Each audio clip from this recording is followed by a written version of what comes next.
Bueno, sí.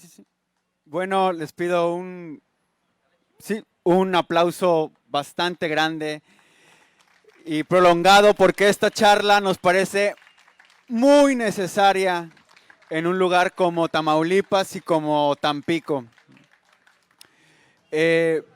Ya vieron, digamos, estas presentaciones, pero pues como representante de Elefante Blanco los quiero agradecer a las tres, Josefina, Graciela, Marcela, por estar aquí, porque vamos a hablar de cosas bastante duras, pero dicen que mirarse al espejo no siempre es lo más agradable, ¿no? Y creo que esta parte del espejo de Tamaulipas, del elefante que es Tamaulipas, es de las partes más terribles, pero a la vez que nos han enseñado, pues como decía la cortinilla, una parte de esperanza. Vamos a hacer esta charla un poco cronológica y solamente para darle dimensión en el tiempo de el grave problema de la desaparición forzada de personas en Tamaulipas.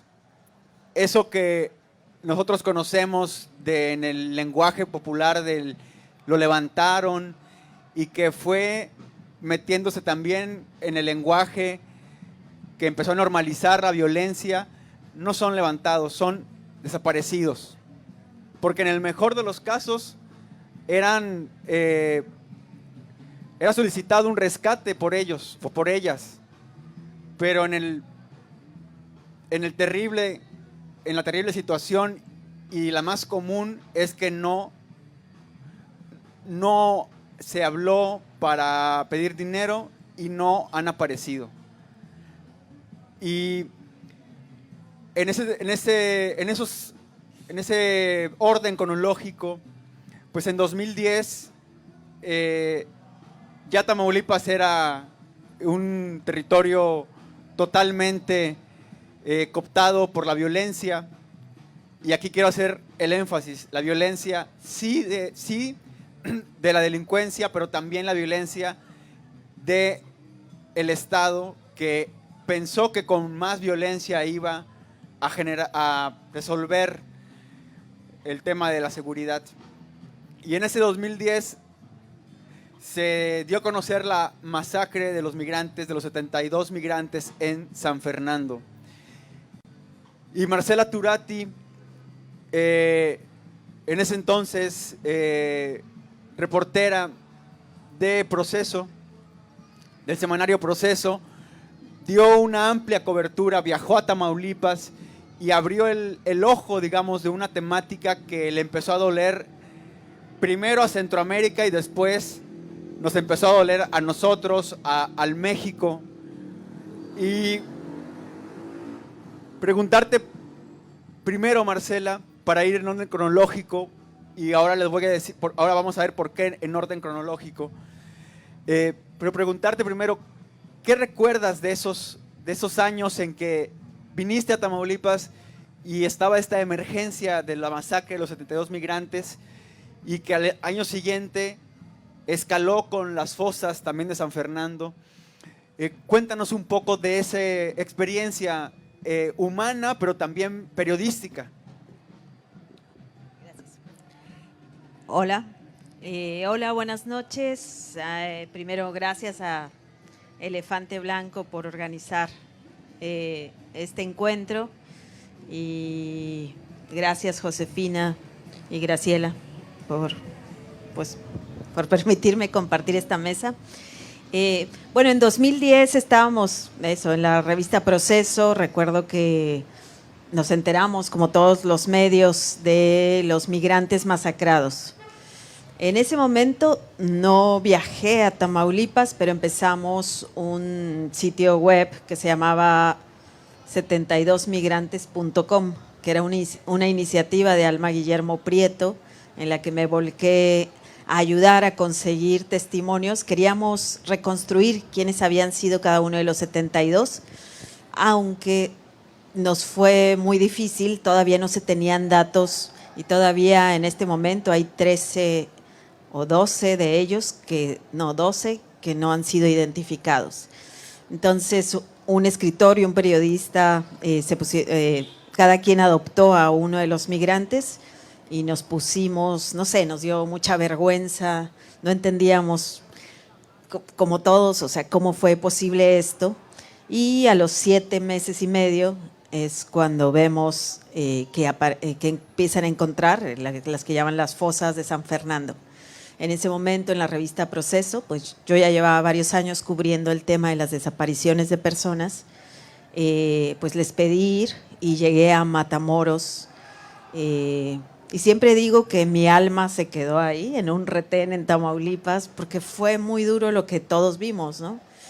Llegaban las carrozas de las funerarias y empezaban a poner ahí los cuerpos, no cabían, y llegaron familias de todo el país, pero había en especial, bueno, mucha gente de los municipios de todos lados de Tamaulipas, y cuando empecé a entrevistar a las personas y les preguntaba si habían hecho una denuncia, la mayoría decía que no, que nunca lo había denunciado. Incluso en la fila, me acuerdo que traté de hacer una encuesta porque dije, pues, ¿cómo es esto? O sea, ¿quiénes son las personas que están desapareciendo? La mayoría eran hombres, jóvenes, y les preguntaba, no sé, desapareció en carretera o desapareció fuera de un Oxxo, porque empezaba a ver ya los patrones. Se los llevaban de los Oxxos, de las carreteras, de pronto ya no llegaban a sus lugares, a los lugares donde iban donde los estaban esperando, pero mucha gente no se atrevía a decir el nombre de su familiar y me decía, ¿sabe qué? Mejor bórrelo, porque si no, porque capaz de que lo tienen y entonces lo pueden torturar y yo no quiero que me lo maten. Y había gente que llevaba 1, 2, 3 años con esa expectativa y que nunca habían denunciado. Eso me llamó mucho la atención porque venía gente de todo el país a tratar de asomarse a esas fosas, a ver esos cuerpos, y Tamaulipas para mí ya era una zona de silencio, y cuando hacía las entrevistas decía, es que se los están llevando, ¿no? O sea, y recuerdo que una mujer llegó, cuando supo que yo era reportera, me empezó a reclamar y me dijo, ¿eres periodista? Y yo le dije que sí, y me dice, ¿ya para qué vienes? Estuvimos todo este tiempo pidiéndole a los periodistas que publicaran que en estas carreteras desaparecía gente y nadie nos hacía caso. Parecía que hablábamos desde abajo del mar. Y esa frase, esa imagen de la gente hablando desde abajo del mar fue la que me dejó enganchada, más el horror de las fosas y todo lo que he venido cubriendo desde esos, no sé, ya son 11 años tratando de reconstruir quiénes eran las personas asesinadas, qué pasó con esos cuerpos y cómo fue posible que en San Fernando 2 veces, y yo diría que hasta más veces, yo hablo de las masacres de San Fernando, y no es solo San Fernando, sino que San Fernando para mí es un emblema que representa lo que pasó en muchos otros municipios y que me abrió la luz también a conocer a muchas familias, a ver la lucha de las madres de México y de Centroamérica por rescatar a sus hijos o a sus hijas desaparecidos, ¿no? Vean, 2010, 2011, como lo decíamos, y ya estaba instalado, digamos, el orden del terror en Tamaulipas. Ya estaba instalado desde hace buenos años antes, pues este esquema de desaparecer a la gente. Y en un primer momento yo recuerdo mucho el tema de los migrantes, que se hablaba, pues sí, son migrantes, ¿no? O sea, no son de aquí, decía la gente, ¿no? Sí, pues venían sin documentos. O sea, lo primero que se decía era criminalizarlos, en lugar de buscar. Y una de las cosas que es paradigmática en este tema, y como dice Marcela, es que para arrojar datos que solamente son números, pero son vidas, de los más de 11.500 personas desaparecidas en Tamaulipas, una gran parte de ellas es en Matamoros. Y ahí no hay una organización, un colectivo, digamos, como puede haber en otros lugares. Y eso es sintomático de algo de que es el terror todavía sembrado en una población. Y ese terror fue vencido justamente por las madres buscadoras. Y fue vencido en este caso, y queremos que nos hablen de sus experiencias.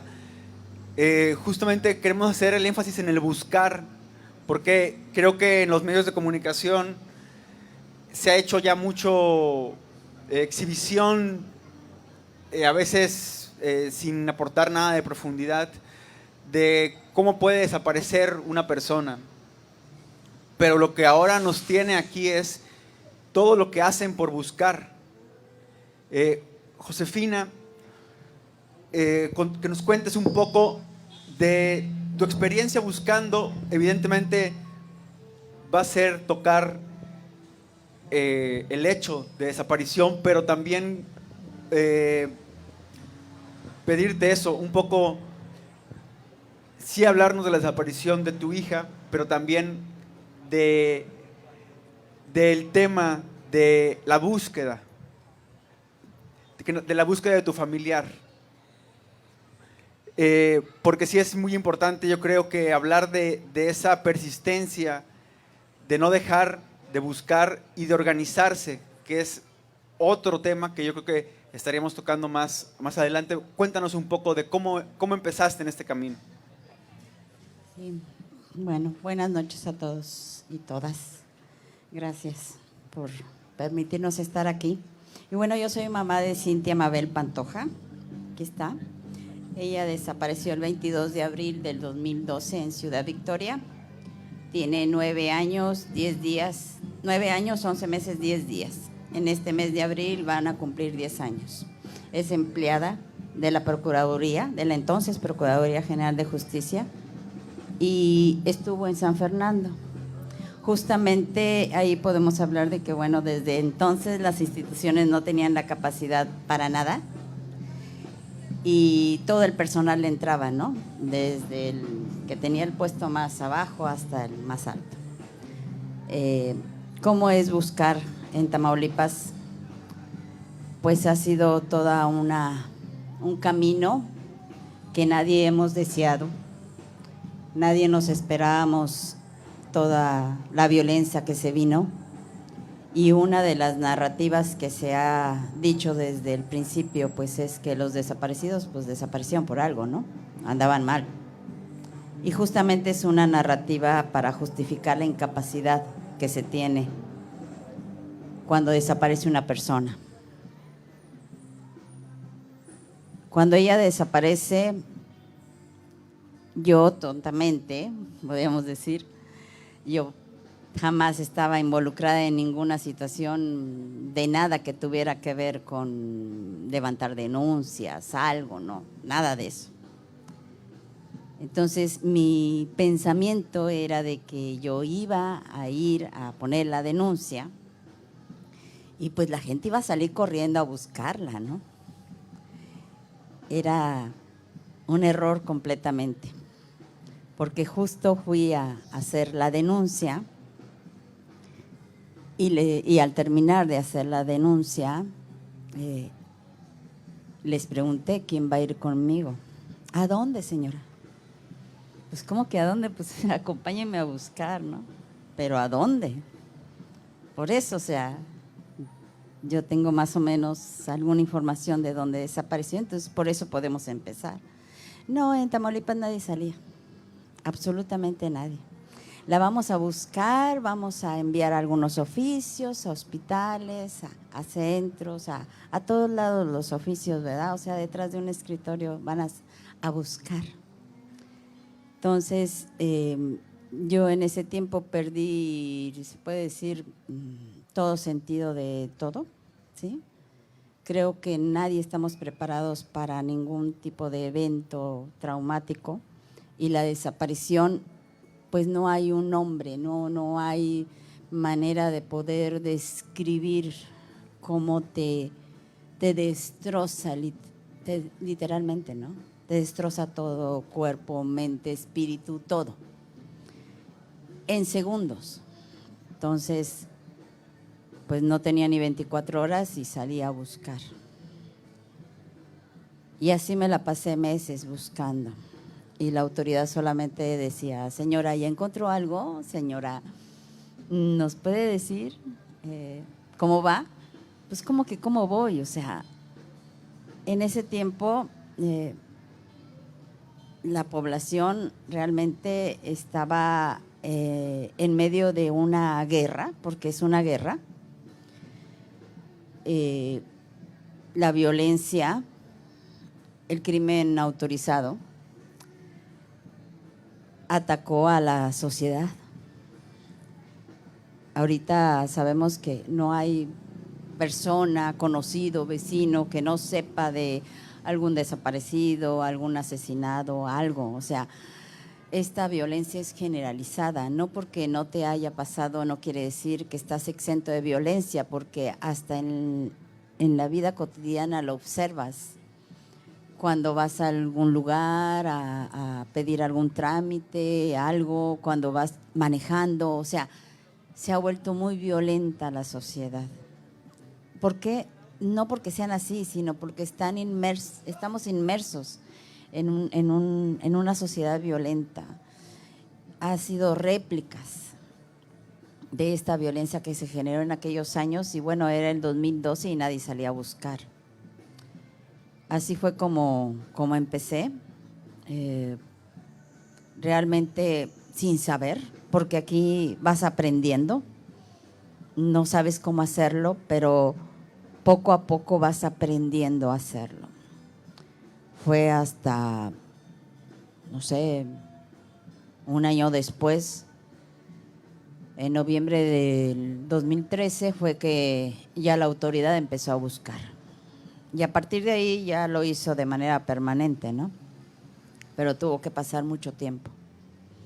Y también las familias empezaron a salir en el 14. Era tanto el miedo y el terror en esa época que callados todos. El periodismo también callado. Nadie hablaba de los desaparecidos. Incluso hasta la fecha, ¿no? De repente lo ven a uno así como bicho de raro y no me quiero acercar a ti porque pues no sé qué me vaya a pasar. Muchos estigmas, muchas situaciones que se dan. Y bueno, empezamos a salir al campo, empezamos a hacer hallazgos. Sí existen, sí existen las fosas, sí existen los crematorios, los sitios de exterminio, sí existen las búsquedas en agua también. Y empezamos a hacer todo ese tipo de cosas, que ahora ha venido a fortalecer el trabajo de muchas familias, ha venido a abrir el campo también para que las instituciones hagan lo que tienen que hacer.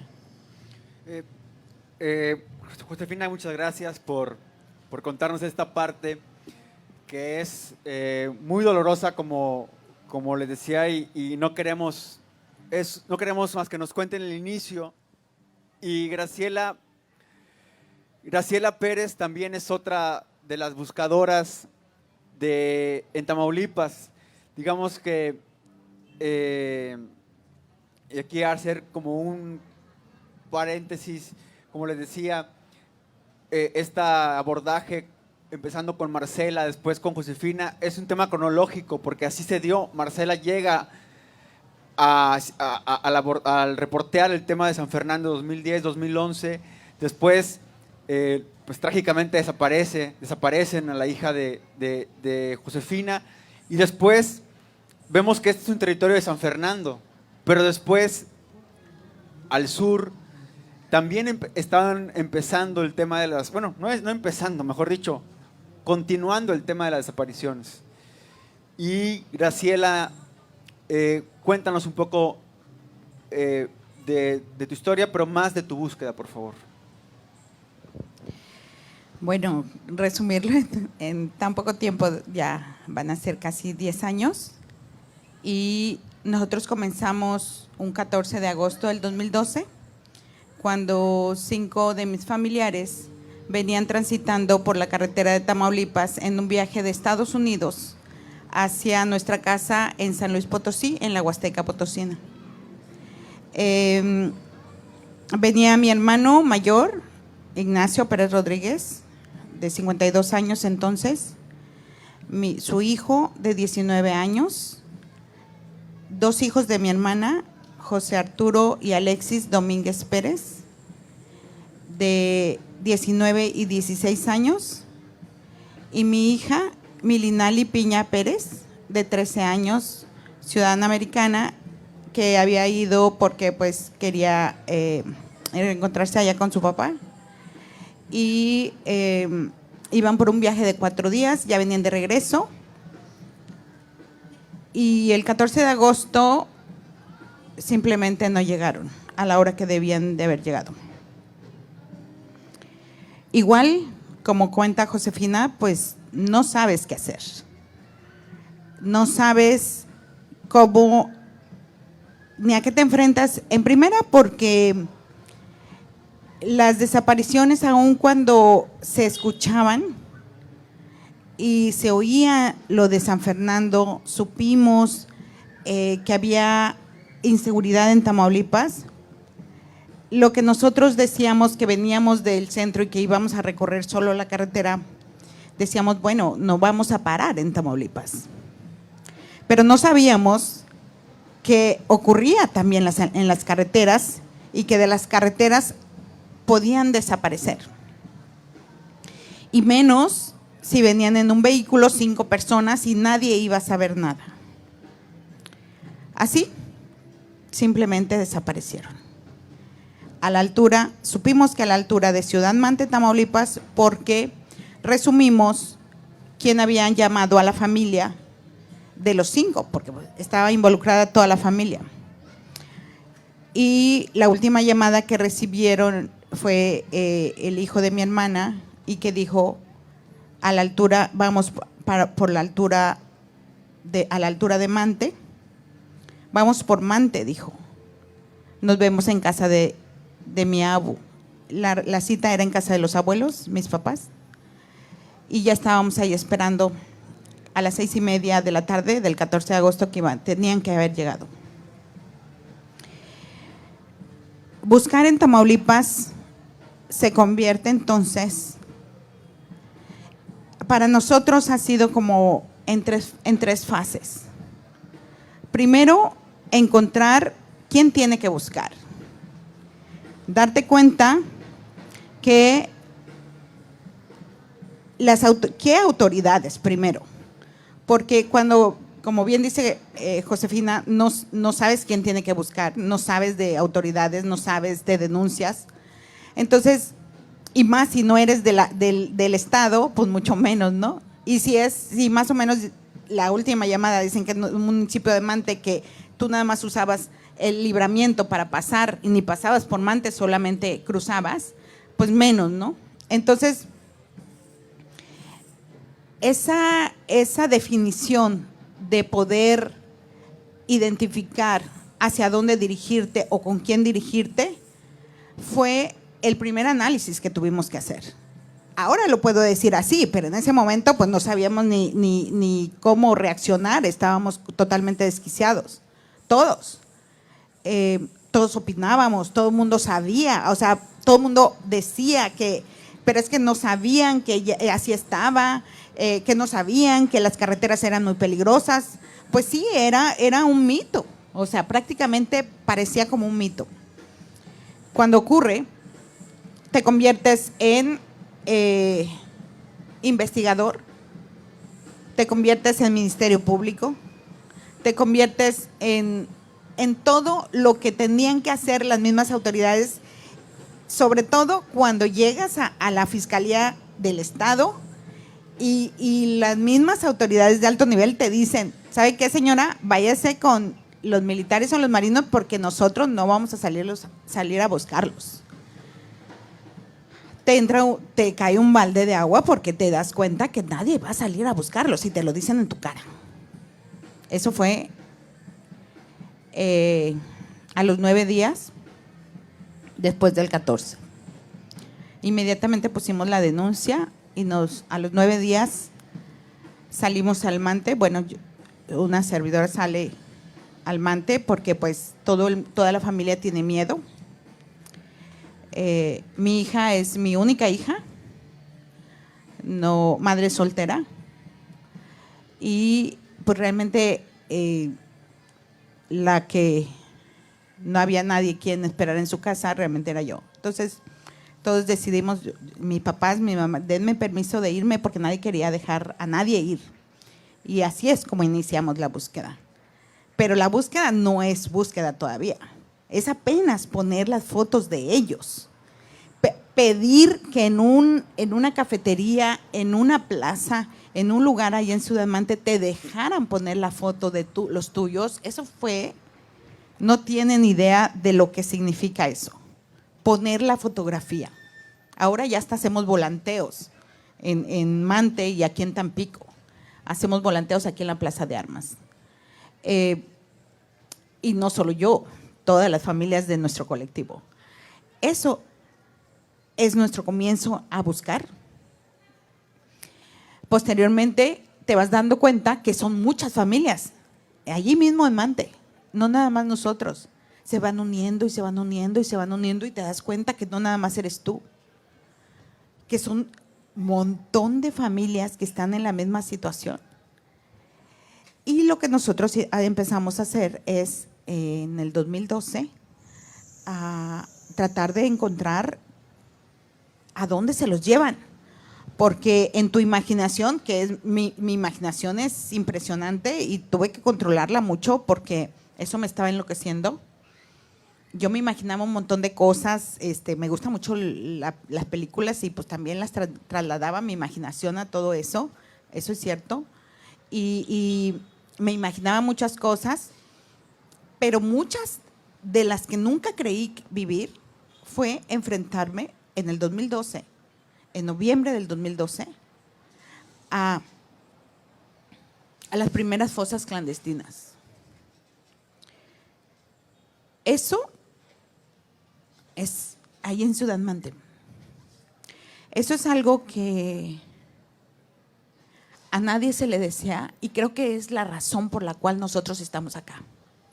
La razón por la cual nosotros seguimos buscando, porque eso es real, como dice Josefina, eso existe y no queremos que nadie más viva o pase lo que nosotros ya estamos paseando, porque esto no ha parado, esto sigue ocurriendo, por eso nosotros seguimos acá.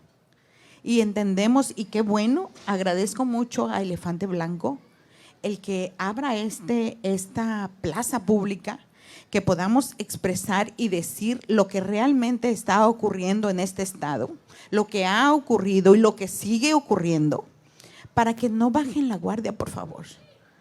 Porque sí, o sea, yo decir 10 años de búsqueda, 10 años, yo ya estoy tratando de que los jóvenes sigan nuestra búsqueda porque no sé cuánto más podamos, si no soportar, por lo menos las fuerzas nos den. Eso es buscar en Tamaulipas, convertirnos en investigadores, en buscadores, en la voz de ellos, en hacer presencia de ellos y hacer que las autoridades hagan lo que tienen que hacer.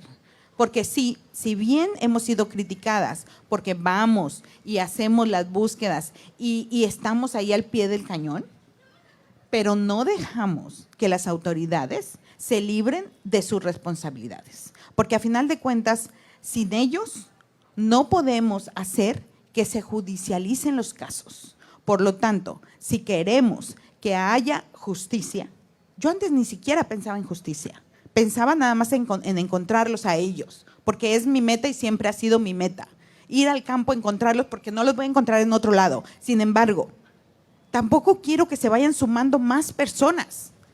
Para eso estamos aquí, para eso estamos en esta escucha. Y lamentablemente falta mucha gente aquí. Tampico es una ciudad hermosa. Yo aquí estudié, aquí me cobijó Tampico.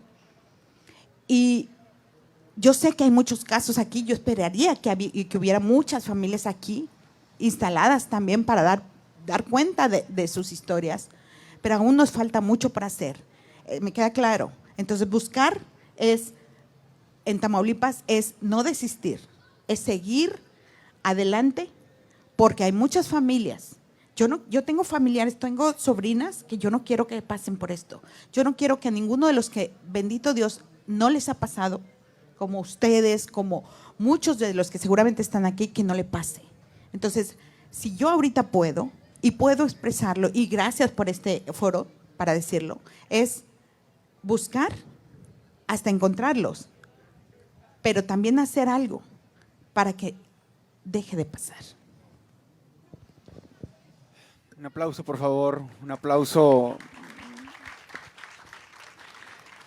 Y justo le pusimos buscar así a la charla porque el trabajo del periodista, en este caso Marcela, al inicio Marcela contaba cómo llegó al tema de San Fernando, de la masacre de los migrantes, de las fosas, y después mencionabas la visita a Matamoros.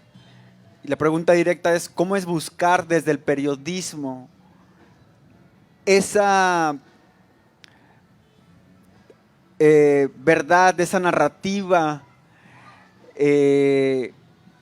del conflicto o el problema de la desaparición en México, de las autoridades que no salen a buscar, pero también de la fuerza de las familias que han transformado su dolor en organización y han obligado a las autoridades a responder?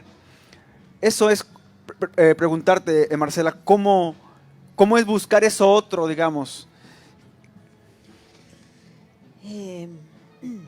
Pues así como para las familias la búsqueda de las personas desaparecidas es como un laberinto lleno de puertas falsas, en el periodismo al principio era realmente difícil. Primero porque la gente no quería dar testimonio, tenía mucho miedo. Eso que dices de que Matamoros es un lugar donde desaparece mucha gente y es una zona de silencio, nosotros estamos por sacar un reportaje, coordino un sitio web que se llama ¿Dónde van los desaparecidos?, donde estudiamos o tratamos de encontrarle, si es que hubiera lógicas a las desapariciones. Y lo que nos llamó la atención es que Matamoros, viendo las cifras ahora que estamos por llegar a los 100,000, Matamoros encabeza, es el municipio donde la gente ha tardado más tiempo, de 1 a 3 años, en denunciar la desaparición. Y nos llamó mucho la atención. Cuando yo empecé, bueno, primero traté en la fila de hacer unas encuestas porque la gente ni siquiera quería decir la edad y entonces solo era, le pedía a la gente, ok, no me cuente si quiere su historia, si quiere no me diga el nombre, solo dígame edad, dónde desapareció, en qué municipio, si fue en carretera o si fue en la calle. Ahí fue cuando me di cuenta, están desapareciendo muchos en carretera, ¿no? O se están llevando a jóvenes que salen de negocios, ¿no? Vas al Oxxo y ya hay gente esperando y van por ti y te llevan. A mujeres, muchachas jóvenes también. Luego era como tratar de ver si el gobierno qué cifras tenía. Y ahí sí ha sido una pelea tremenda. Desde entonces pues me dediqué y mi obsesión es San Fernando, y Tamaulipas en general, porque yo ahí, aunque he estado en otras partes del país, yo no he visto el silencio que hay aquí, ¿no? Y el miedo que hay aquí. Y también no había visto, o sea, que se repita en el mismo lugar y que se repitan cosas tan horribles, ¿no?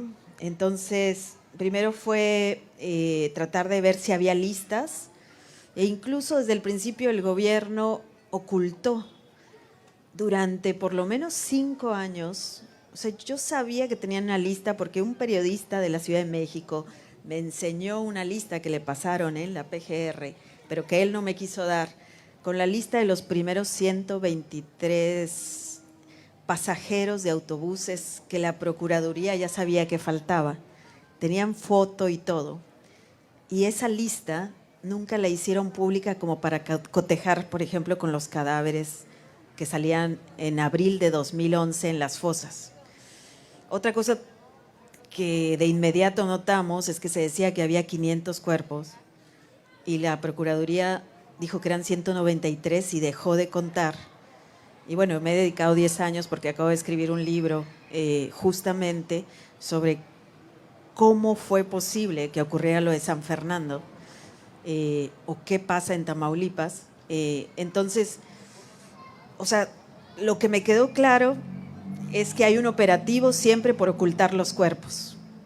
Entonces eso hace que la gente que puede ser encontrada, porque su cuerpo acaba de aparecer, pues sea desaparecida, porque de inmediato lo entierran o de inmediato se lo llevan. En ese momento se los llevaron al DF y ahí se perdió toda una cadena de custodia y a unos los volvieron a enterrar y los reenterraron diferentes veces en diferentes lugares.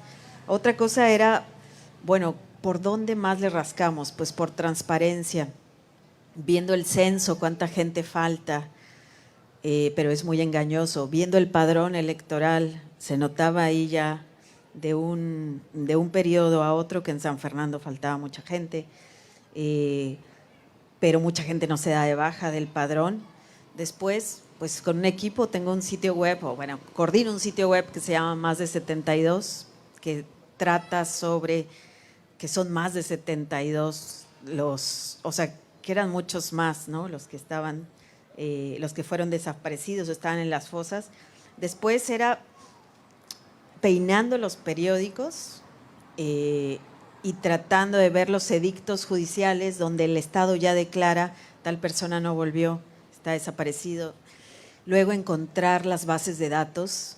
Y lo que me llama la atención, me acuerdo que una vez un contacto en la PGR me dijo, mira, en las tasas, ¿no?, en per cápita, Tamaulipas es el más alto, estos son los municipios más altos, pero yo cuando veía las listas no aparece. Entonces es eso también, que mutilan los datos, que no están, que no sabemos cómo los hacen los cortes. Y también pues seguir las publicaciones en Facebook, esos carteles que dicen, que pegan. Yo me acuerdo que llegué a Matamoros y estaba la pared tapizada, la pared de la Procuraduría estaba tapizada de carteles de las familias diciendo se busca, este es mi familiar. Y ahí, no sé, me pareció terrible porque dije, estos mismos tienen la evidencia de que toda esta gente está desapareciendo. Y si tú lees los letreros, ves que desaparecieron casi en el mismo sitio.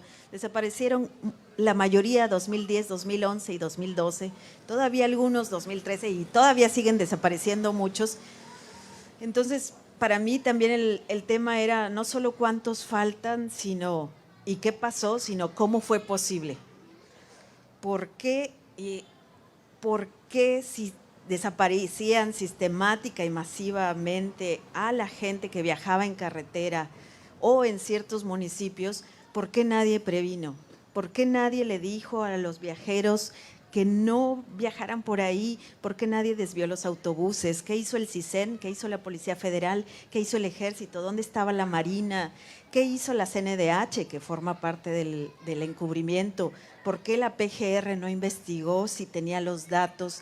Y cuando empiezas a ver, en este caso, pues me enfoqué solo en San Fernando, pero que desde antes era, yo creo, el número 1 en robo de automóviles. Bajaban a la gente y le quitaban el carro en plena carretera. Después era bajar a la gente de los autobuses y ya no aparecían. Luego fue que se acumularon las maletas en las terminales de autobuses, porque solo llegaban las maletas y no llegaban los pasajeros. Y empiezas a ver todo eso y dices, este fue un encubrimiento masivo, como lo siguió siendo cuando encuentran los cuerpos y tratan de desaparecerlos. Y entonces por eso para mí la historia de lo que pasó ahí, que no ha sido, ni siquiera es tan famosa como debe de ser, o sea, todo mundo debería de conocer lo que ha pasado aquí, lo que pasaba en estas carreteras, y lo peor es que es cíclico, porque el año pasado volvimos a ver que está desapareciendo gente en las carreteras y vuelves a ver que no hay una reacción, ¿no? Entonces, pues no sé, ha sido una búsqueda de eso, luego una búsqueda de tratar de arrancarle a las procuradurías, a las fiscalías, cuántas fosas existen. Después fue toda una búsqueda con mi equipo por transparencia, ver cuántos cuerpos no identificados están, de dónde los levantaron, a dónde los llevaron, dónde los enterraron, si los regalaron a escuelas de medicinas. Ese fue ha sido otro de los reportajes.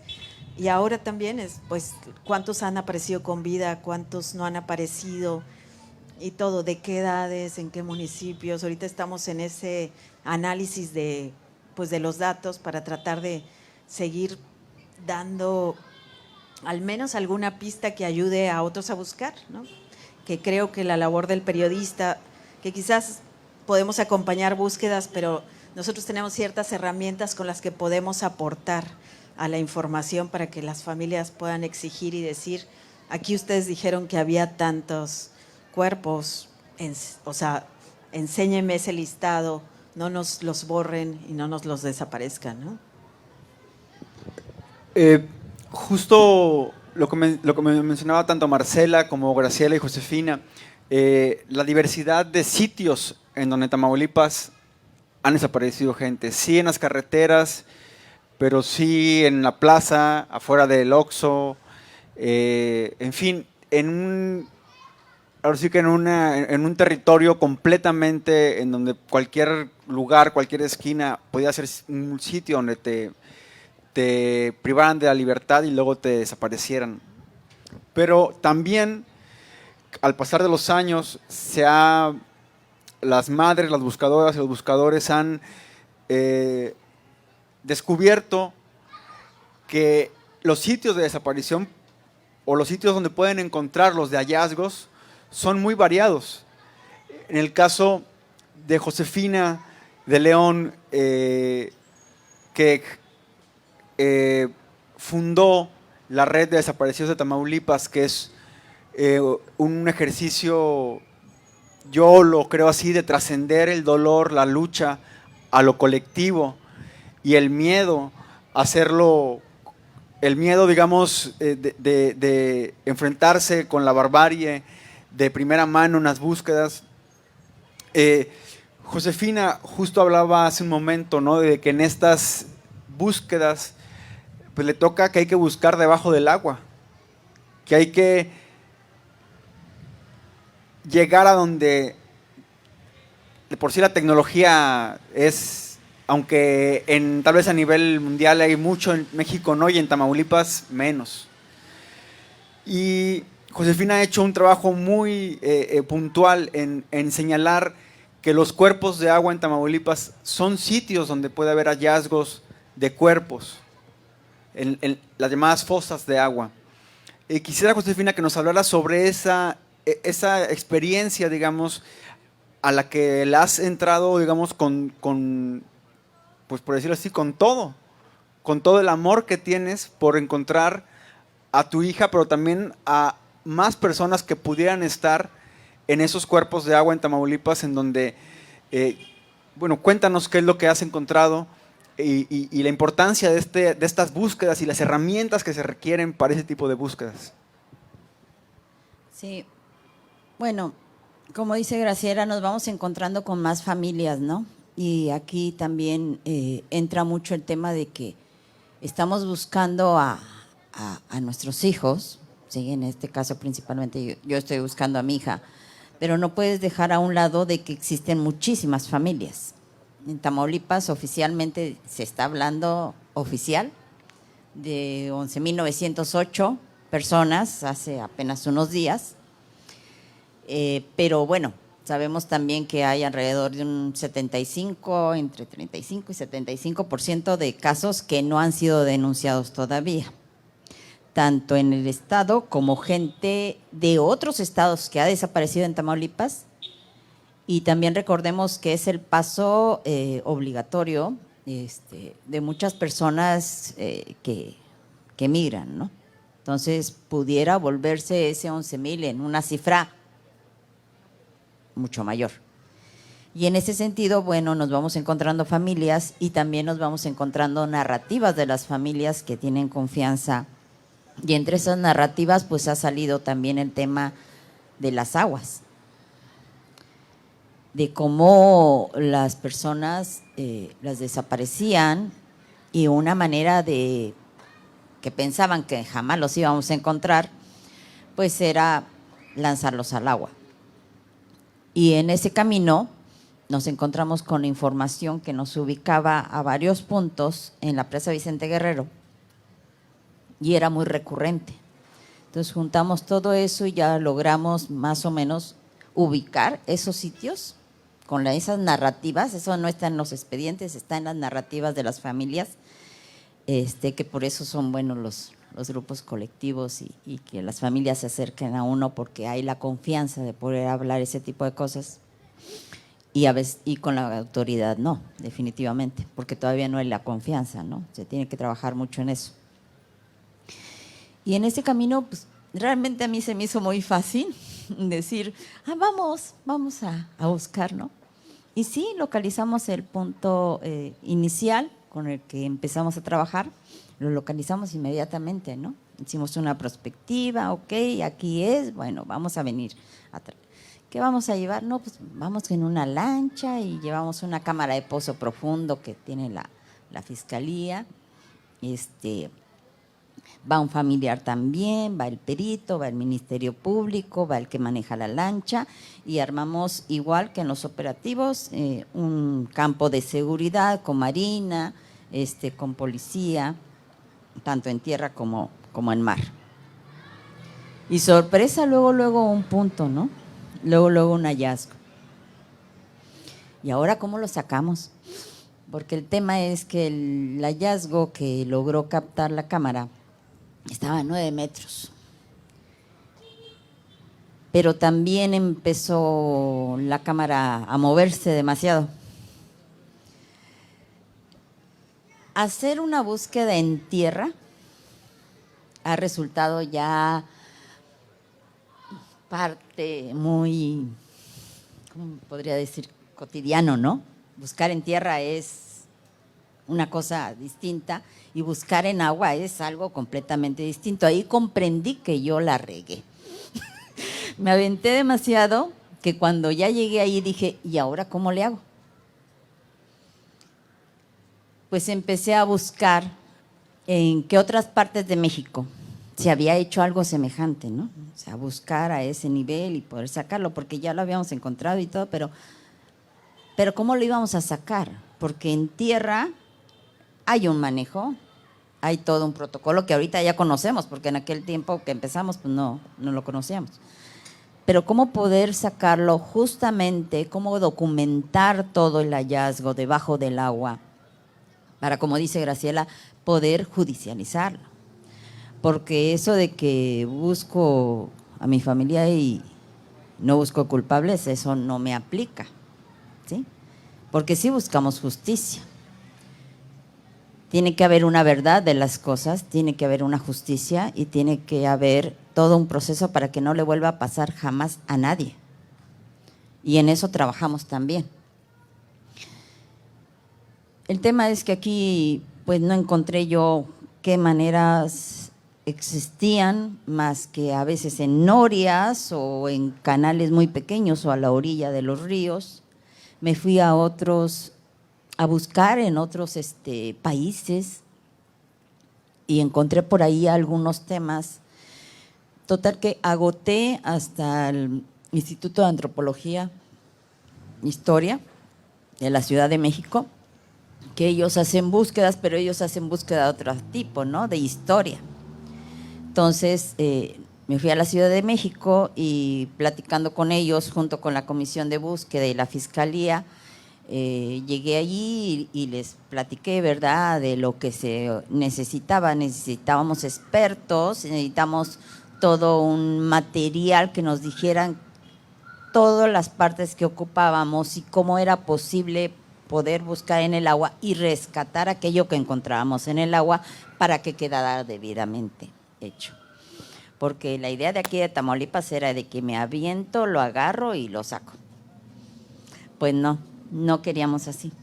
Queríamos que se hiciera realmente como debe de ser. Pero como esa experiencia no estaba, entonces se tenía que construir y lamentablemente nos ha tocado construir. Nos ha tocado siempre hacer los cimientos de las cosas, ¿no? El instituto dijo claramente, no podemos, nuestro campo no nos compete, no somos la institución que ande buscando desaparecidos. Y ahí entra el trabajo de sensibilizar también a las personas. Entonces, de ahí del instituto, las personas vieron los retratos de las personas desaparecidas que probablemente, de acuerdo a toda la información, estuvieran ahí en la presa, en algunas partes de la presa. Y fue cuando ellos empezaron a decir, bueno, si desde el Instituto de Antropología no podemos hacerlo porque no es nuestra competencia, desde nuestra persona sí. Y realmente vinieron como ellos, como los profesionales que se sensibilizaron para poder aportar algo a esta causa con las capacidades que ellos de manera personal tienen como profesionistas, su experiencia, su propio equipo, porque trajeron su equipo personal. No trajeron equipo del instituto, trajeron su propio equipo, vinieron en sus días libres, que eran vacaciones, ni siquiera usaron ni un peso del instituto. Y lo hicieron precisamente para apoyar esto. Sí se les apoyó, pero se les apoyó a través de la Comisión Nacional de Búsqueda y a través de la Fiscalía para el traslado del equipo y todo lo que, la seguridad que tuvieron aquí. Implementaron todo un protocolo para poder rescatar los indicios que se encontraron, que se fueran encontrando durante todas las búsquedas, y vinieron a implementar una manera de buscar debajo del agua y cómo poder rescatar todo ello para que fuera realmente algo correcto, lo más cercano. Ahora, esto pues aquí aplica también en Tampico, hay muchas áreas de agua y seguramente por ahí debe de haber muchas narrativas acerca de que también era una práctica que se generalizó en todos los cuerpos de agua. Y no solamente en Tamaulipas, estamos hablando de que es una práctica generalizada en Nuevo León, Coahuila, toda esa parte que ha sido característica de varios tipos de prácticas, entre ellos está eso. Y bueno, sin querer nos tocó hacer búsquedas en agua. Y así fue como pasó.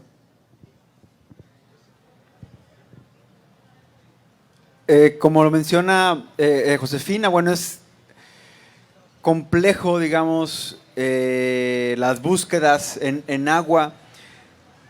Y es algo de lo que también no hemos hablado tanto los periodistas, los reporteros, inclusive que estamos cerca de la cobertura del tema de desaparecidos.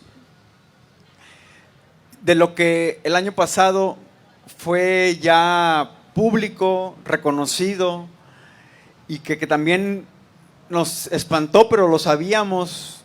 Yo tengo que reconocer, y luego ahora públicamente, que cuando yo conocí a Graciela me decía, y fuimos a búsquedas, me decía Graciela, es que los exterminaron, ¿no? Yo decía, ¿cómo? O sea, yo no entendía qué me estaba diciendo. Lo vine a entender 7 años después de que la conozco, y de que se dijo en una rueda de prensa con una ligereza especial, digamos, como lo dijo la Comisionada Nacional de Búsqueda, Carla Quintana, que pues que sí, que en Tamaulipas había centros o sitios de exterminio de personas. Y que el gobierno federal, el gobierno mexicano, reconocía un sitio de exterminio. Y yo no le voy a pedir a Graciela ni a Josefina, creo que eso lo puedo hacer yo. ¿Qué es un sitio de exterminio? Lo hemos explicado en notas en Elefante Blanco y en A dónde van los desaparecidos. Pero es es algo que se puede explicar, pero es en síntesis,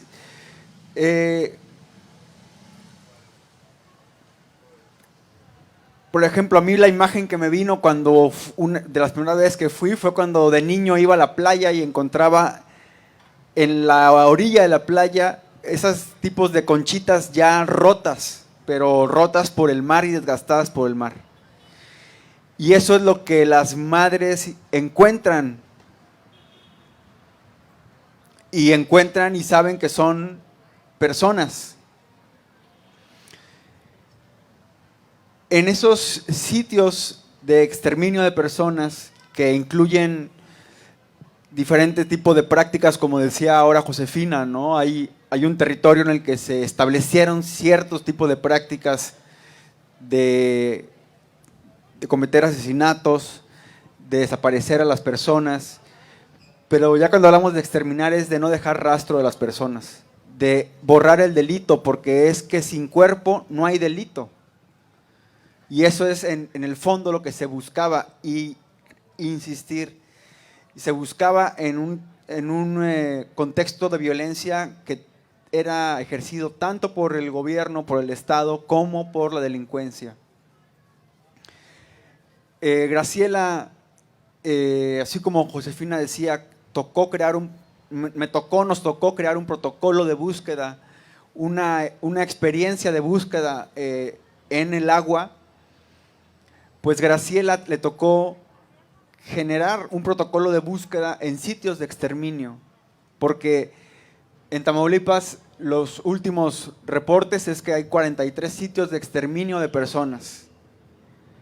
Sí está el más famoso, el que lo conocemos por las noticias, que es la Bartolina, el Matamoros, pero hay otro que también ahora tomó cierta relevancia en Nuevo Laredo, en donde justo como decía Marcela, ahora tiene 2 años, 3 años con un auge en las desapariciones en la carretera, y donde ahí hay un sitio de exterminio ya muy localizado y en el cual se está haciendo una búsqueda por parte de la Comisión Estatal de Búsqueda de Tamaulipas. Pero llegar a esos puntos,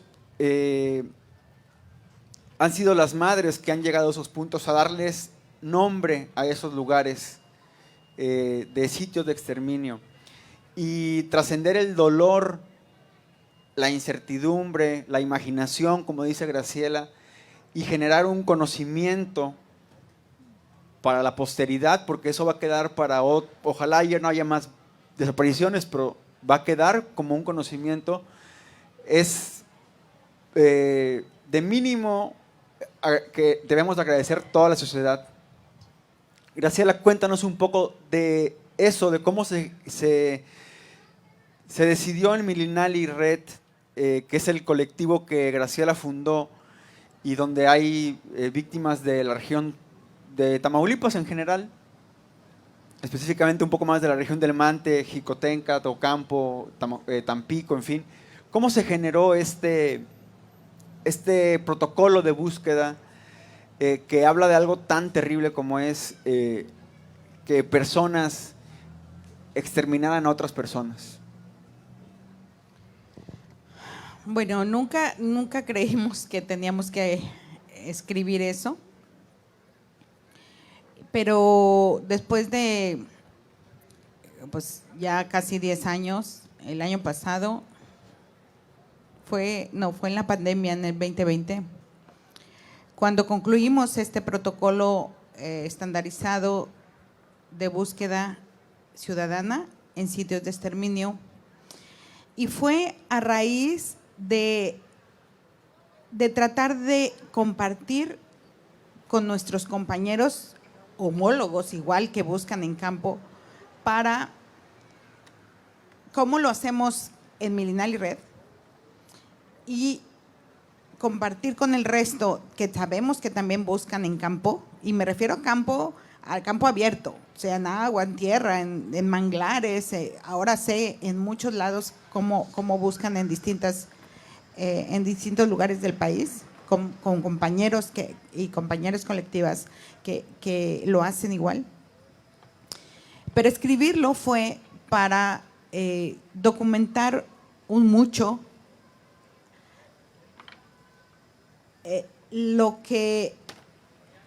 ¿Cómo es que la búsqueda ciudadana ha hecho el trabajo empírico de encontrarlos sin tener toda la información realmente como lo tuviera una fiscalía, o creyéramos que, o más bien, tienen la información de cada uno de los miles de expedientes que supuestamente tienen ahí, pero que no analizan, que no revisan?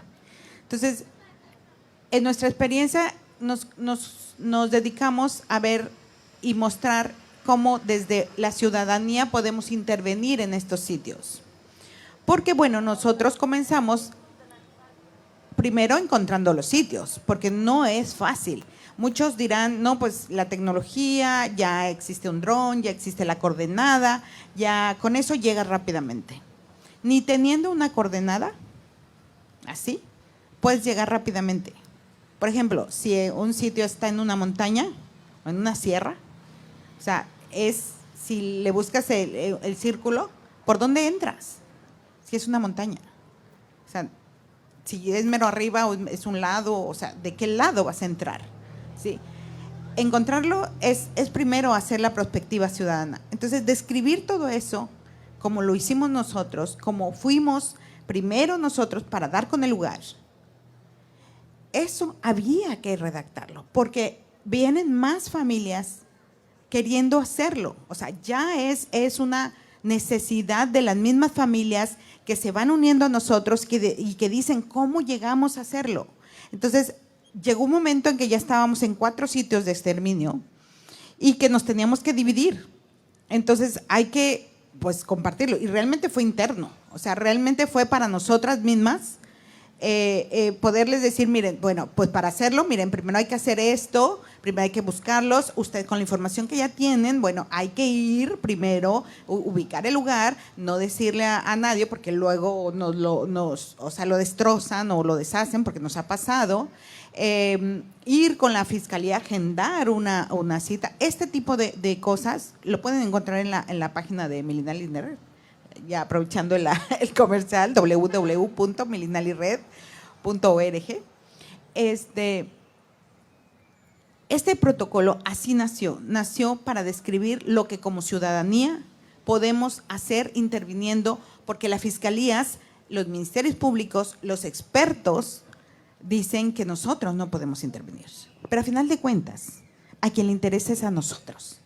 A final de cuentas, a las madres, padres, hermanos, tíos, abuelos, hijos, somos a quienes nos interesa que lleguen a esos lugares. Porque si sabemos que está ese lugar y hay fotografías, porque no falta la persona que se acerca a ti y te manda una foto, mire lo que encontré, y te manda algo que aparentemente puede ser una ropa, lo que sea, lo que te puedas imaginar. Que está en un campo extraño, lejos, y si la persona andaba, pues no sé, cazando o trabajaba la tierra o algo, se topa con eso y se asusta, obviamente. No encuentra a quién hacerlo llegar y bueno, Milinali Red es pública, entonces así es como nos ha llegado la información.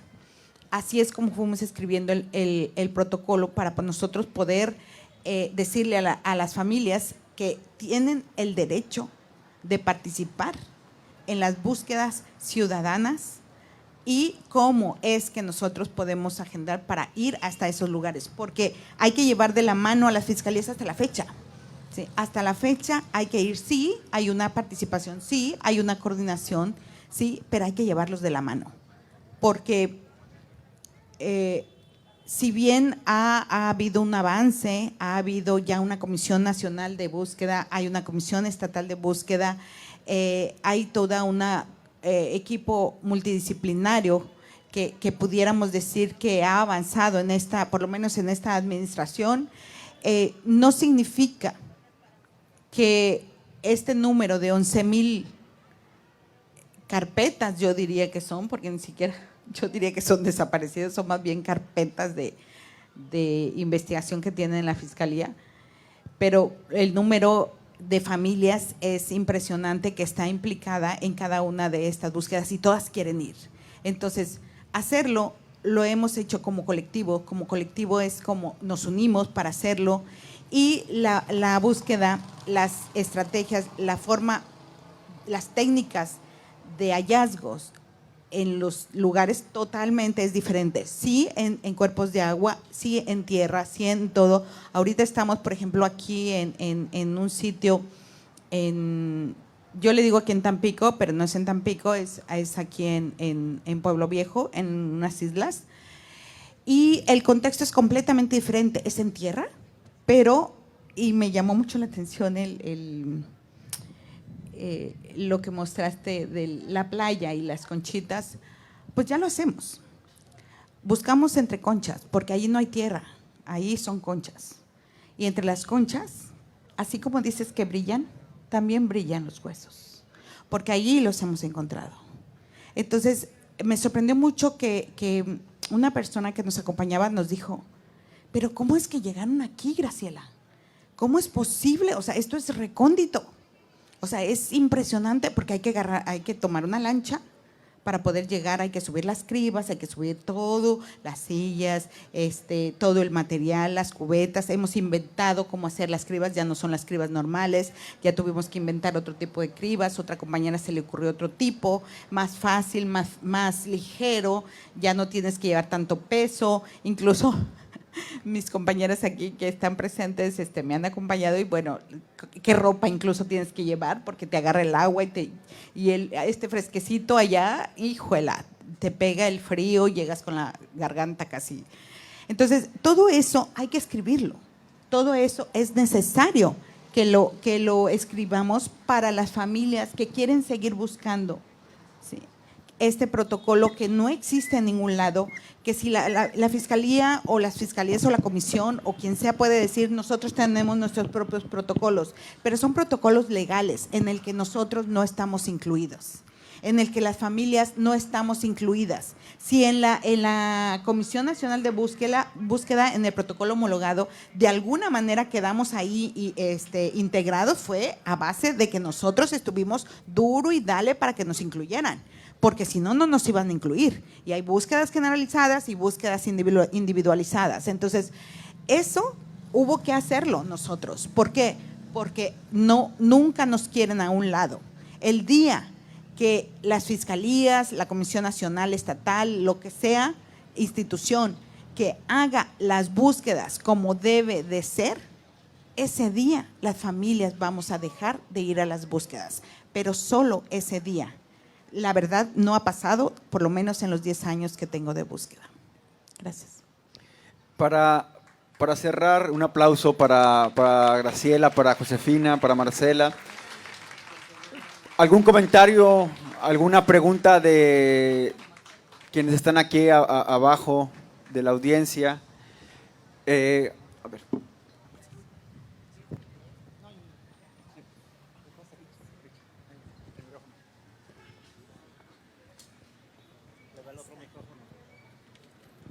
Buenas noches, Carlos. Buenas noches, Marcela, Josefina, Graciela.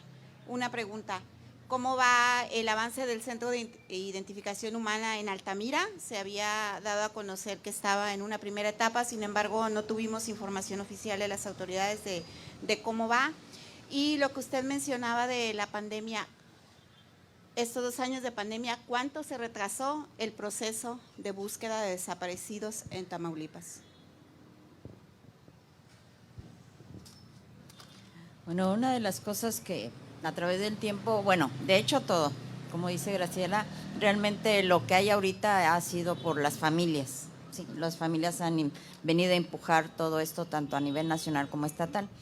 Y con ello, ahora sí que los proyectos que ha lanzado la Comisión Nacional y que con eso se genera un presupuesto a los estados, y entre ellos el Centro de Identificación de aquí de esta zona, que todo es callado, pero sí, hay una construcción de ello, el presupuesto se está ejerciendo en ese sentido. Han tenido ahora sí que muy silencioso ese tema.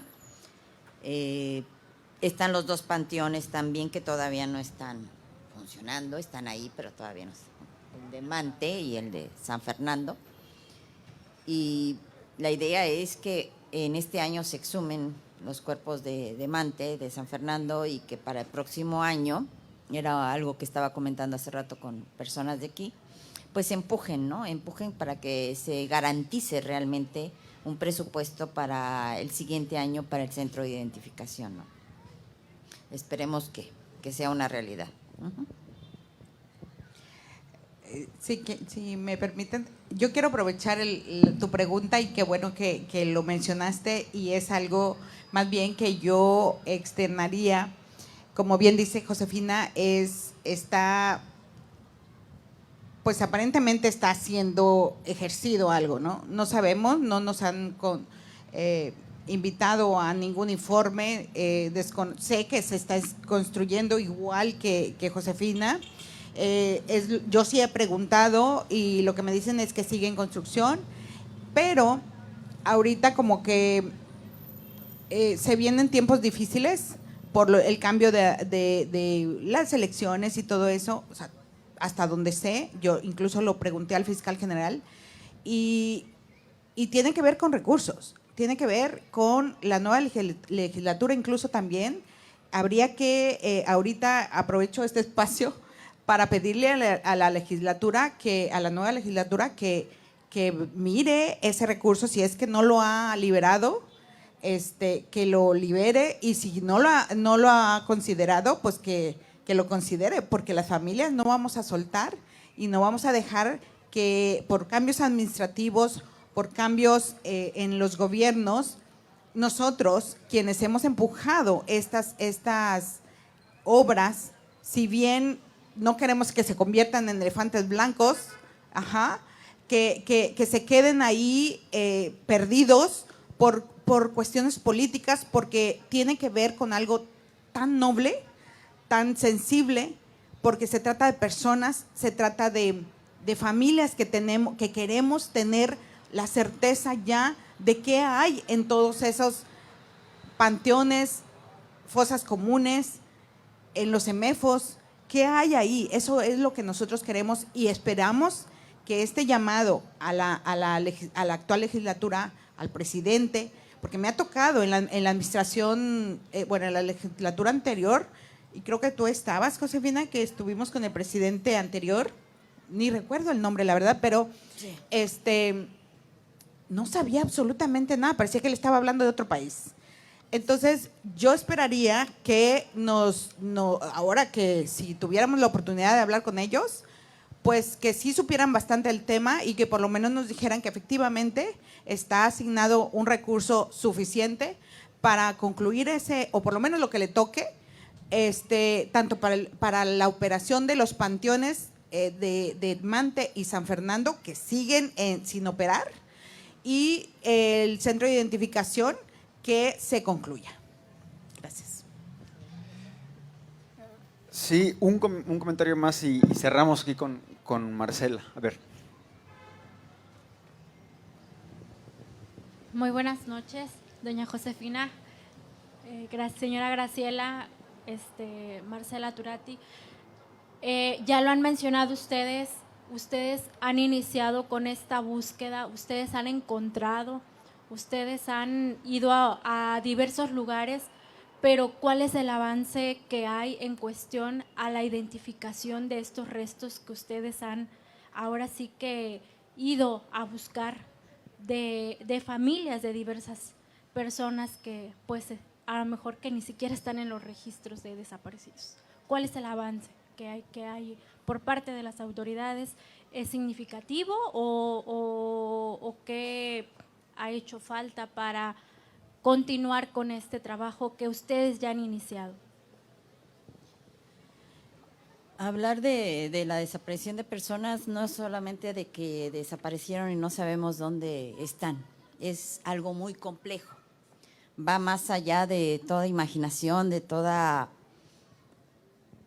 que jamás creíste que te fueras a abrir una ventanita y descubrir un mundo tan complejo y tan lleno de tantas cosas, que es un mundo enorme, y lo único que quieres es que te alcance la vida para lograr encontrar lo que quieres, lo que más quieres.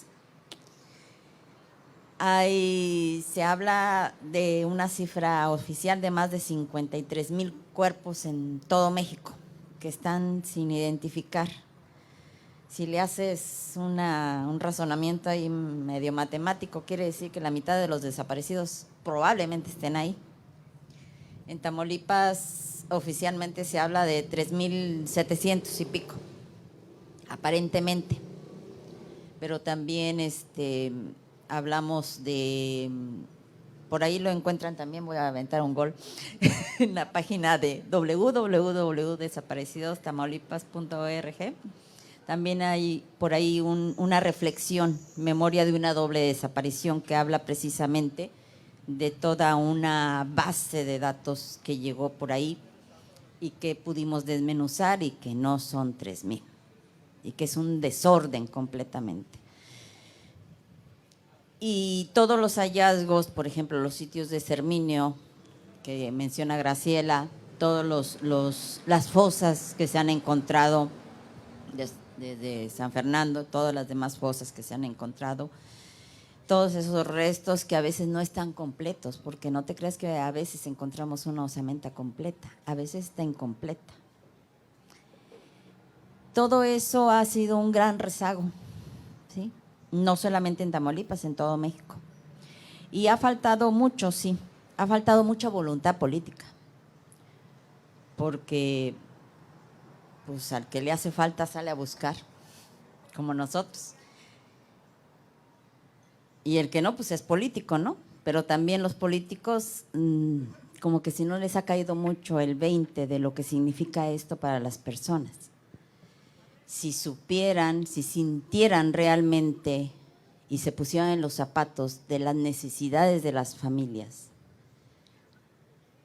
ellos le apuestan a un Tamaulipas próspero, pero ¿cómo vas a tener un Tamaulipas próspero cuando por dentro te estás muriendo? Cuando estás muerto en vida. Habría que apostarle a la identificación, habría que invertirle más recursos de todo tipo. Recurso humano, recurso financiero, como decimos, están parados los panteones. Está el centro de identificación callado. ¿Por qué? Porque estamos en un contexto también político, de contiendas. Y todo eso nos afecta a nosotros y seguimos muriendo día a día, porque a pesar de que nos ven aquí, no hay día que no sea como el primero, que duele. Ha faltado mucha voluntad política para todo esto. Podríamos decir que ahorita ya las capacidades están instaladas, porque ya no encontramos lo mismo que hace 10 años. Hace 10 años no había nada. Ahorita ya hay capacidades dentro de las instituciones. Ya ha habido todo un ejercicio de capacitación y de fortalecimiento hacia el interior de todas esas áreas que son necesarias tanto para la búsqueda como para la identificación, pero va avanzando muy lento. Ahí en el análisis que hicimos en ese documento que les hablo, estamos proyectando más o menos que alrededor de 30, 40 años vamos a empezar a ver resultados. Por otro lado, las prácticas que se hacían anteriormente era de que haga su denuncia o su acta circunstanciada, le sacamos la muestra de sangre y ya la ponemos. Pero con el tiempo y con lo que hemos aprendido, pues nos dimos cuenta también que no es solamente era una muestra. Entonces imagínate las carpetas, todos los expedientes que están incompletos, porque ahora hay necesidad de tener todo un cuadro genético familiar, que ese es un aviso también para las familias que acudan a hacérselo, para poder tener una certeza de que si hay un positivo por ahí con esa muestra, tener la certeza de que efectivamente es la persona que andas buscando, no como en otros tiempos que al no tener ni siquiera un 50% de coincidencia ya los entregaban, entonces no sabías ni a quién te estaban entregando. Toda esa serie de cosas, como te digo, es muy complejo. Hablar de esto es más allá y no terminaríamos ahorita. Pero sí, una de las cosas que más ha faltado es realmente voluntad política. Y eso lamentablemente no lo hemos encontrado. En este sexenio que empezó, realmente nos duró 3 días nada más el sexenio, ¿sí? Y fue todo. Bueno, en relación a los sitios de exterminio en los que nosotros hemos estado interviniendo en Tamaulipas, sí, yo he sido muy, dicen ahí que soy un cadillo, ¿no? Entonces, sí, no lo niego, pero en relación, la verdad es que las familias sabemos ya bastante. Ya las familias ya no nos quedamos con el discurso de lo que cualquier ministerio público o fiscal pueda decir. Ya vamos más allá y esto que tú preguntas de los resultados es algo que estamos encima. Lo único que nos entregan en el caso de los sitios en los que nosotros intervenimos, y esto tiene que ver porque es en donde estamos interviniendo como de búsqueda, independientemente de todos los otros cuerpos en donde se encuentran en todo el estado y el país.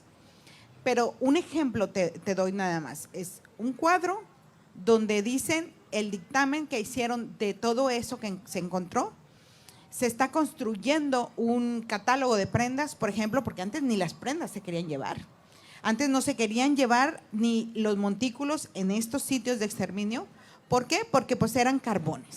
Pero no, lo que hemos encontrado son piezas dentales, por ejemplo. Y en las piezas dentales son piezas muy importantes porque es donde se puede encontrar el ADN. Sí, entonces, hay formas que nosotros no sabíamos que tenían que levantarse esas piezas, por eso nos hemos hecho especialistas. Y entre más se tarden ellos en identificar todo lo que hemos encontrado, no se la van a acabar porque nos estamos especializando más. Entonces, ya no podemos dar marcha atrás, más bien las fiscalías tienen que seguir nuestro paso, quien quiera venir.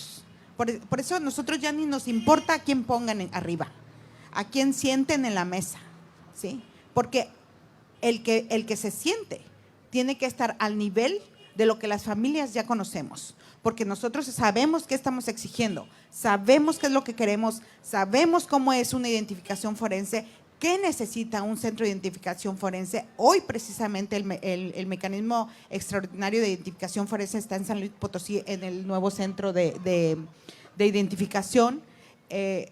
Yo tenía que estar ahí, pero preferí estar aquí. Entonces,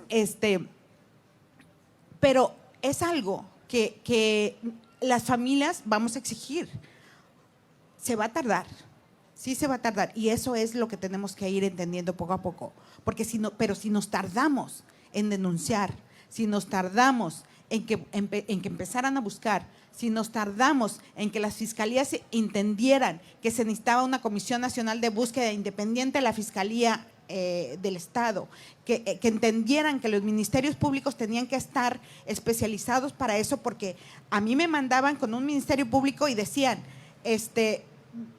el Ministerio Público con que tenga una bolsita como esas del PAN y unos guantes, hasta dijo guantes de látex, porque ni siquiera sabía que son de nitrilo las que debes llevar.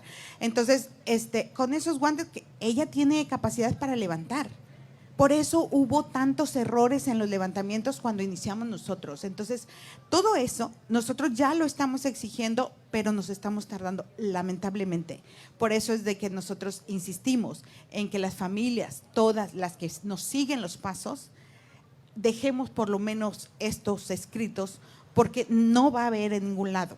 No los van a encontrar, las fiscalías siguen sin tenerlos, los tienen para ellos y tienen sus cuadritos para decirle al mundo, al público, a la ONU, a la CIDH, a todos los de los derechos humanos internacionales que ellos están cumpliendo. Pero en la realidad es lo que estamos viviendo nosotros. Gracias.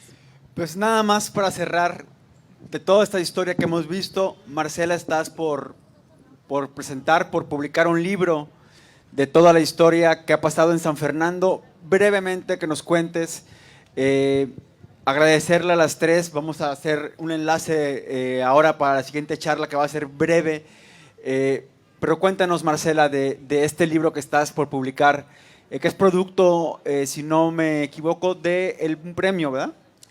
Sí, es el premio Javier Valdés Cárdenas por el periodista asesinado. Y Y bueno, y eligieron mi proyecto de estos 11 años recopilando pistas sobre qué pasó en San Fernando, ¿no? Y cómo fue posible. O sea, la pregunta es, ¿cómo lo habilitaron? ¿Quiénes están detrás? Entonces, hay una primera parte que es lo que vivió la gente de San Fernando, que generalmente no se conoce. Pensamos siempre que son migrantes, que son gente que pasaba, pero cuando pude entrar a San Fernando, me quedé asustada de lo que vi y era muy difícil entrar también. También una prensa silenciada, sometida, la gente aterrorizada. Bueno, sabemos lo que pasó con Miriam Rodríguez y bueno, hay una segunda parte que ya es como los efectos que eso tuvo y cómo lo explicó cada autoridad. ¿Qué dice Secretaría de Comunicaciones y Transportes? ¿Qué dijo la PGR, la Presidencia Municipal, los policías municipales? Tratando de armar piezas para que cada quien entienda cómo esto pasa, ¿no? Y ya la tercera parte es las identificaciones, porque se sabe poco, pero en San Fernando, en ese caso, se logró que entrara el equipo argentino de antropología forense a través de un convenio forense o una comisión forense. Y lo que trata de ser es también cuando abren esas fosas y los deja la PGR con muchos problemas, porque es otra historia Ayotzinapa, o sea, es otro caso de montaje y de desaparición deliberada del Estado, ¿no? De las personas y de persecución a quienes tratamos de investigar, porque yo también estoy en una carpeta abierta por secuestro y delincuencia organizada que nos abrió la PGR por investigar el caso de San Fernando. Ahí lo que trata de hacer la tercera parte ya es ver cómo las familias se organizan, ¿no? Cómo empujan y lo que empieza a encontrar el equipo argentino y esto, cómo esta intervención empieza a señalar y nos hace ver por qué la crisis forense, ¿no? O sea, por qué los errores, bueno, que no son errores, yo sí creo que son deliberados de incinerar cuerpos, perder las ropas, y entonces lo que trato es que la gente escuche a las víctimas directas de una incineración, de alguien que gracias a la ropa encontró a su familiar, de una buena autopsia, de cómo deberían ser las notificaciones forenses, pues un poco como receta de lo posible, de lo que deberíamos aspirar como país y como echar luz a por qué estamos por llegar a las 100,000 personas desaparecidas, aunque estamos seguras todas de que lo pasamos hace muchos años, ¿no? Porque no sabemos mucha gente, o sea, sabemos muchos migrantes han desaparecido y no han denunciado, mucha gente no ha denunciado, y también por qué hay más de 53,000 cuerpos, 55,000 cuerpos no identificados que tienen en su poder el Estado mexicano y que debería de haber identificado, ¿no? Entonces, bueno, de eso trata el libro y pues cuando ya lo tenga y ya salga, pues espero venir con ustedes, platicarlo y presentarlo. Pues bueno, agradecer bastante a Josefina de León, a Graciela Pérez, a Marcela Turati. Por favor, un aplauso. Es muy importante que se haya dado esta mesa aquí, compartir pues estas experiencias y pues bueno, en Elefante Blanco, insistir, es una de las coberturas que no vamos a dejar de hacer, la cobertura del tema de desaparecidos en Tamaulipas. Y pues bueno, igual agradecerte mucho, Marcela, por… Y yo quiero felicitar a Elefante Blanco y principalmente a Carlos Manuel, porque es uno de los mejores periodistas en México que cubre la desaparición de personas y lo más comprometido, y sus investigaciones realmente, no sé, se publican a nivel nacional e internacional y pues ojalá pudiera, no sé, tener mucho más apoyo para que pudieras hacer muchas más investigaciones. Y gracias, y mi admiración. Bueno, pues muchas gracias Marcela, muchas gracias Josefina y Graciela.